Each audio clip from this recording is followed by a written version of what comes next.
Trump বড়লোকের ঘরে বেড়ে ওঠা, হ্যাঁ, কোনো আদব কায়দা বিবর্জিত, অহংকারী, দাম্ভিকতা, গর্বে ভরা। সেটা তো এই আপনার এই যে যুদ্ধ সমরাস্ত্রর দিকে ইরান কেন এত এগিয়ে, সম্পূর্ণ তাদের নিজস্ব প্রযুক্তি এবং নিজস্ব জনবলই হলো মেইন।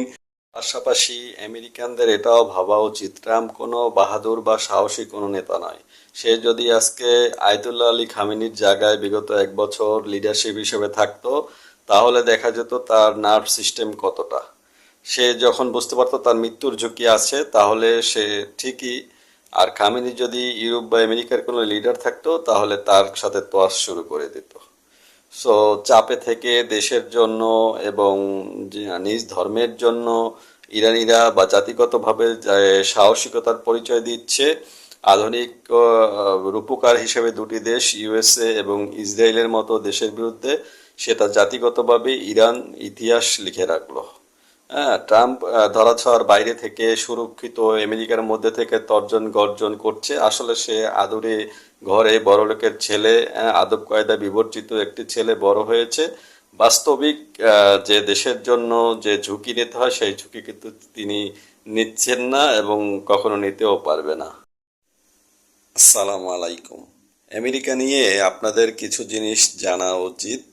আমেরিকা ইঞ্জিনিয়ার, ডাক্তার, প্রকৌশলী বা আপনার বিভিন্ন আধুনিকায়নের দিক থেকে এটা সত্যি কথা, তারা অনেক অগ্রসর এবং অনেক দেশের থেকে, বা বলতে গেলে সব দেশের থেকে আগানো, কিন্তু জাতিগতভাবে তারা এককভাবে কিন্তু সেটা নয়। এখানে জাপানিজ, চাইনিজ, এমনকি বেঙ্গলিও আপনারা বিভিন্ন পুলিশ, সেনাবাহিনী এসব জায়গায় পাবেন, যাদের অরিজিনাল, যাদের রুট হচ্ছে বিভিন্ন অন্যান্য মহাদেশ থেকে তারা এসেছে। এসব প্রতিভা বা ডাক্তারি জ্ঞান বা বড় ডাক্তার, বড় ইঞ্জিনিয়ার, তারা তাদেরকে কিন্তু সিটিজেনশিপ দিয়ে দেয়। স্পোর্টসম্যানশিপ থেকে অনেক আগে থেকেই তারা এগুলো নিয়ে তাদের রাষ্ট্র পরিচালনা করে তারা সর্বোচ্চ শিখরে রয়েছে। অন্যদিকে ইরান আপনার মনে করা হয় বিশ্বের তৃতীয় সর্বোচ্চ বিভিন্ন উচ্চশিক্ষিত, যেমন প্রকৌশলী, তারপর ডাক্তার, গবেষক, এদের কিন্তু ইরান থেকে এরা প্রডিউস করছে। এবং সারা ওয়ার্ল্ডে কিন্তু তারা সার্ভ করছে। ইরানে কিন্তু অন্যান্য দেশের লোকজন ওরকম কর্মরত নেই, বা অনেক স্টুডেন্ট বিভিন্ন দেশের সেখানেও নেই। তো কিন্তু পারস্য সাহিত্য থেকে শুরু করে তাদের বিজ্ঞানী, চিকিৎসক, ইঞ্জিনিয়ার, সেটা তো এই আপনার এই যে যুদ্ধ সমরাস্ত্রর দিকে ইরান কেন এত এগিয়ে, সম্পূর্ণ তাদের নিজস্ব প্রযুক্তি এবং নিজস্ব জনবলই হলো মেইন চালিকা শক্তি। তো সেদিক থেকে আমেরিকার সাথে যদি তুলনা করেন, আমেরিকার থেকে ফার ফার আগানো আছে ইরানিয়ার জাতি। ঠিক আছে। এখন আমেরিকা মূলত যে অরিজিন যে জাতি, তারা মূলত কিন্তু অনেকটা এই ট্রাম্পের মতোই রোল মডেল দেখা যাচ্ছে, একটু বোকাশোকা টাইপের, আতেল টাইপের।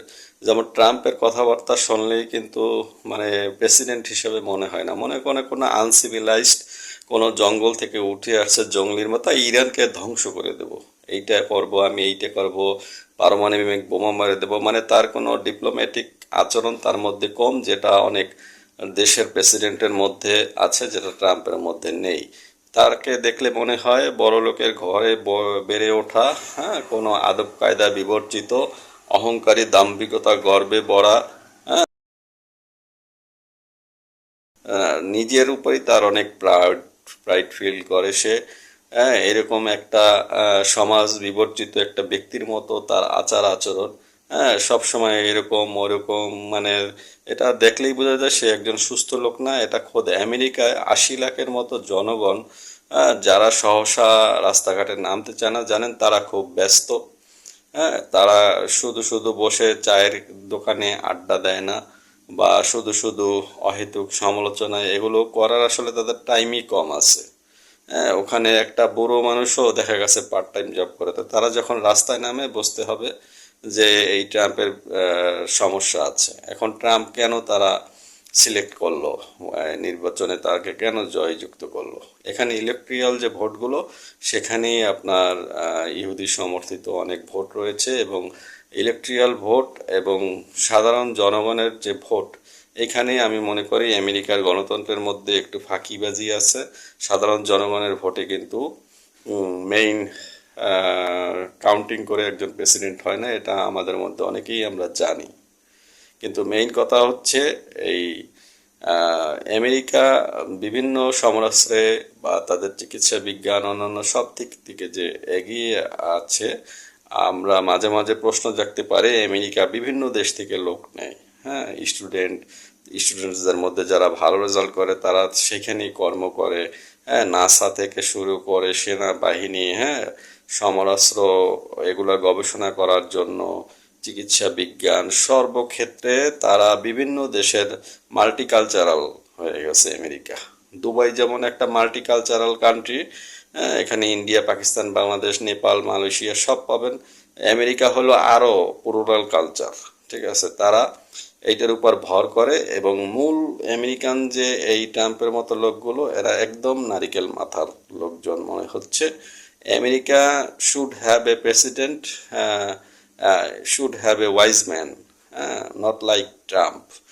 এটাই হলো আসলে এখন ওয়ার্ল্ডের সব যারা সার্বজনীন নেতা আছে ওয়ার্ল্ডের, তাদের মধ্যে থেকে, এবং যারা বড় বড় জার্নালিস্ট এবং বড় বড় ইউটিউবার, তারা কিন্তু এই জিনিসটাই তুলে ধরছে, Trump should be more civilised. তার যখন সে বাচনভঙ্গি যেগুলো করে সেগুলোর পরিবর্তন হওয়া দরকার। হ্যাঁ, যেমন এই যে ইরানের যে যুদ্ধটা, এই যুদ্ধের সাথে জড়ানোটাই একটা ওয়াইস ছিল না, এটা ইসরায়েল তাদেরকে সামহাউ ম্যানেজ করে করিয়েছে। যতই সামরিক চুক্তি থাক ইসরায়েলের সাথে, আগে তো আমেরিকা তার নিজের স্বার্থ দেখবে, তারপর অন্য তার মিত্র দেশের স্বার্থ দেখবে। কিন্তু আমেরিকা এখানে কিন্তু নিজের স্বার্থ জলাঞ্জলি দিয়েছে। আমেরিকার যে ক্ষতি হয়েছে, এই ক্ষতিগুলো আমেরিকার জনগণ ট্যাক্স দিয়ে রিকভার করতে হবে, ট্রাম্প তার পকেট দিয়ে করবে না। সো এই কারণে কিন্তু আমেরিকার সর্বস্তরের জনগণ ক্ষেপে গিয়েছে, রাস্তায় নেমেছে হয়তো ৮০ লাখ, কিন্তু আরও ৮০ কোটি হয়তো বিভিন্ন জায়গায় আমেরিকা এবং আমেরিকার বাইরে, তারা কিন্তু এটা অবশ্যই আমার মনে হয় যে এই যে এক্সট্রা তারা ট্যাক্স ভ্যাটের জালে ফেসেছে, এই জন্য তারা এই যুদ্ধের বিরুদ্ধে অবস্থান নিয়েছে। সো আমেরিকার এখন আসলে গভীরভাবে চিন্তা করা উচিত, তাদের রাষ্ট্রনায়ক পরিবর্তন করার দরকার আছে কিনা।